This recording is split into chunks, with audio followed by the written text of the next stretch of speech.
So now we get to a problem that doesn't use all the crazy formulas. This one uses a table, and these are real. We actually usually use computer programs to give us all the amortization tables for a loan. But like if you're taking out a big loan, like a house loan or something, you'll get a whole set of tables and it'll have every payment that you're ever going to make on it. This one isn't a whole table, it's just like the first 12. So this is broken down into our amount of payment, and you'll notice those are always the same. So every month I pay the same amount back, or the same amount to the bank or whoever I'm paying. Some of that is going to go toward interest, and some is going to go toward principal. Make sure you do read across the top here because the orders of them do sometimes change. The interest that we pay does go down over time. At the beginning, the bank is going to get most of their interest back. They want to get it back at the beginning.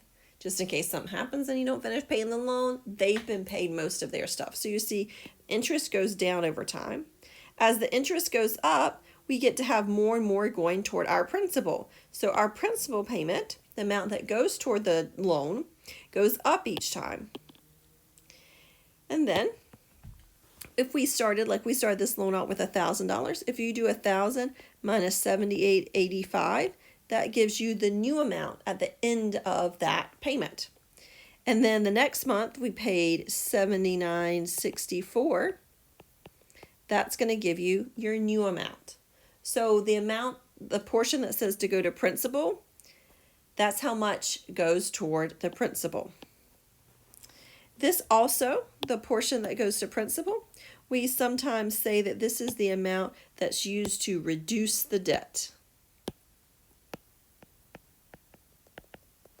Because that's the one that reduces the balance of the loan. The interest part, this one goes straight to the bank. The portion of the principal goes to reduce the balance of the loan or reduce our debt.